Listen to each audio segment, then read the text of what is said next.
my name is Alice Kent and I'm the Advanced Bass Tutor for the Benedetti Foundation. And today is tutorial 1 on the Paganini. The bass part itself is really quite exciting. There are lots of tricky bits that we're going to work through in the next 3 tutorials. So go and get your bass and get ready. What we're going to be addressing in this tutorial, tutorial number 1 on the Paganini, is the general key. It's basically in C major or A minor, sort of ish. We're going to practice those scales. Practice. The speed of each variation varies, but one thing is really clear. Everything is really energized. There's lots of energy in the whole piece. We're going to pick out the really tricky bits in this tutorial. Things that might include string crossing or technical left-hand fingering things. Get them under our fingers throughout this whole tutorial and all the others. We're also going to be focusing on our breath, making sure that we're breathing and not holding our breath, especially when it gets tricky. We're going to be looking at our bow, our right hand and how it works, and how we put the left and the right hand technical bits together. And the whole time we're going to be thinking about our sound. So now that we've got our basses, make sure that you're tuned, and we're going to start looking at the Paganini. Check out the tuning video if you don't know how to tune and you want to double check. In all your practice, you should be practicing all scales, all keys, in all different styles. But this is a great place to start. We're going to do C major and A minor. Let's do that now. C major. Nice, beautiful sound.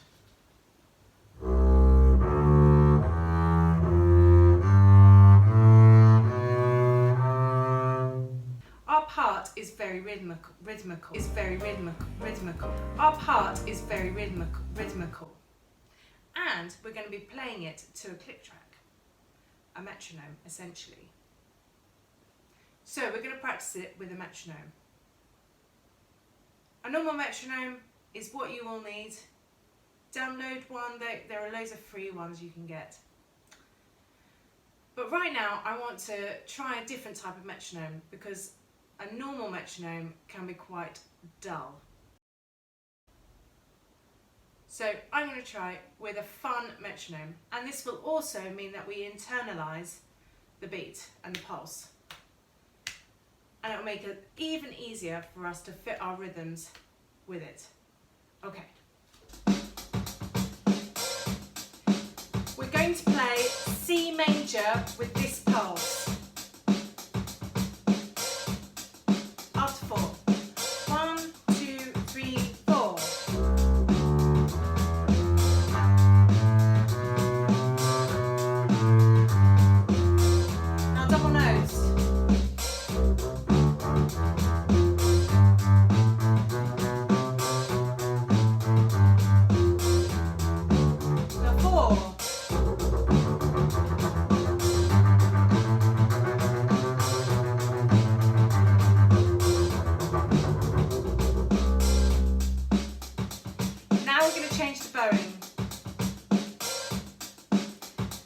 Start on a down, we're going to go hooked, down, down, up.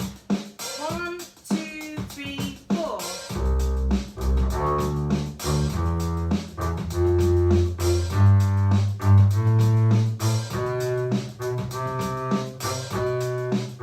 Listen to your tune.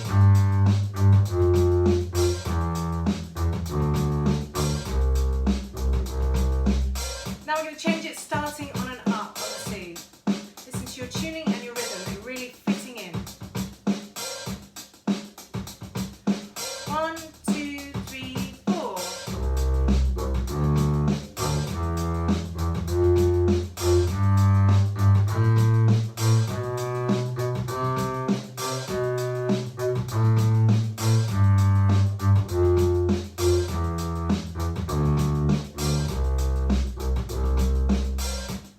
That's really good practice.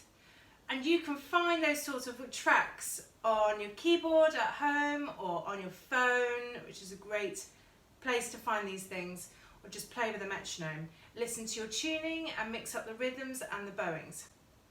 We just did some options on C major, but you can try them on every different key and make sure that you're really thinking and feeling the pulse and fitting in the notes and the rhythms really exactly. It's excellent practice. Always listen to your always listen to your always listen to your always listen to your tuning as well. Looking at our part, if we skip to variation 5, this is a tricky bit that we're going to need to get our left hand around and then match with the bow right hand. First of all, just have a look at the notes.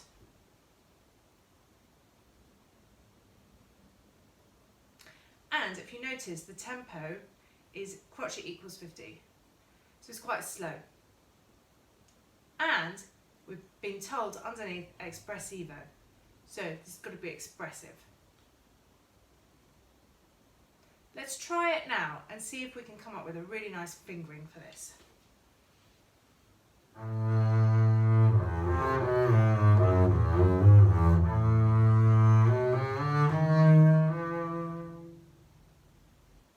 One, 4 on the C, stay there, 2,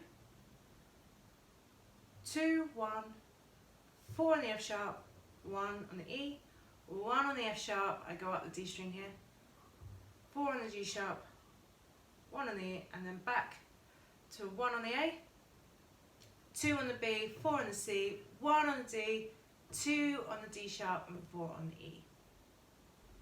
The very next note is an open A. We could just pluck it with our left hand. In variation 5, our right hand is really important because the whole time we have to be super smooth.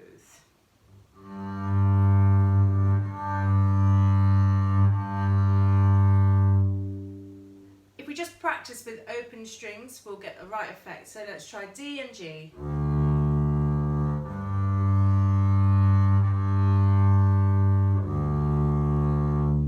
Think about what your hand is doing, the fluid motion that's coming through all the arm, on all your joints. So it's starting with your fingers, going into your wrist, the elbow, the shoulder blade, and into the back. And think of this fluent movement that we've got going on. Then together, they should sound really smooth, like a beautiful melody.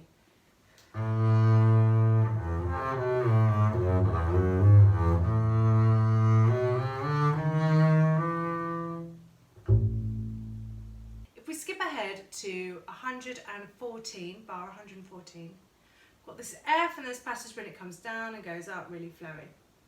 Let's just look at this technically for our left hand. F. Now I might go here down the D string and then up the D string again, on the F, 4 on the D, then I'm going to go 1 on the B, 2 on the A,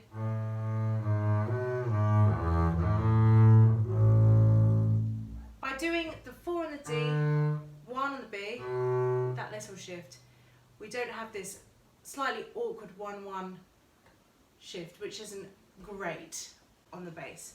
It often means we'll get out of tune.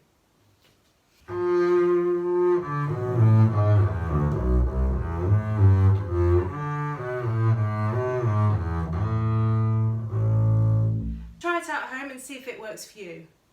And now, super important, we're going to play it with metronome.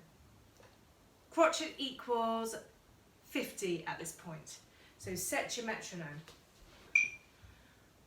Okay, this is crotchet equals 50, so it's quite slow. Let's try from the F in bar 114 together.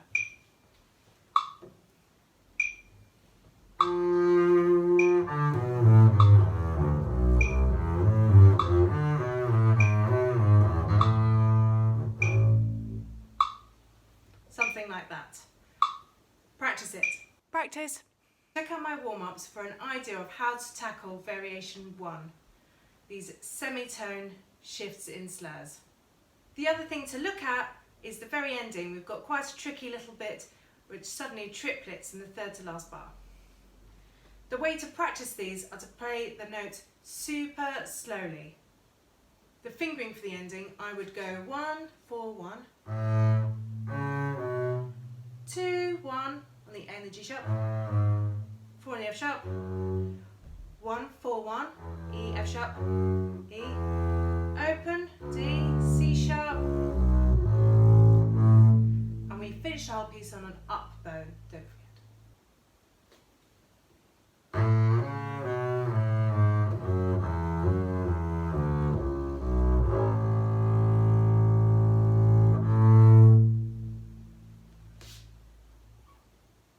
Now, in the end, it's going to be a crotchet equals 100. Let's see how fast that's going to feel.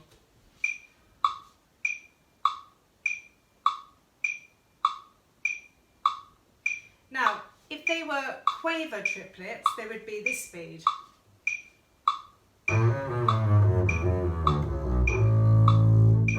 Uh-oh! Double speed. So, really fast.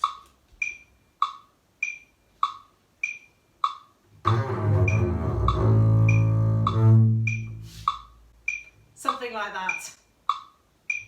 The way to practice this is really slowly. Be patient, and if you're getting frustrated, go and have a cup of tea. Okay, so tutorial number 1.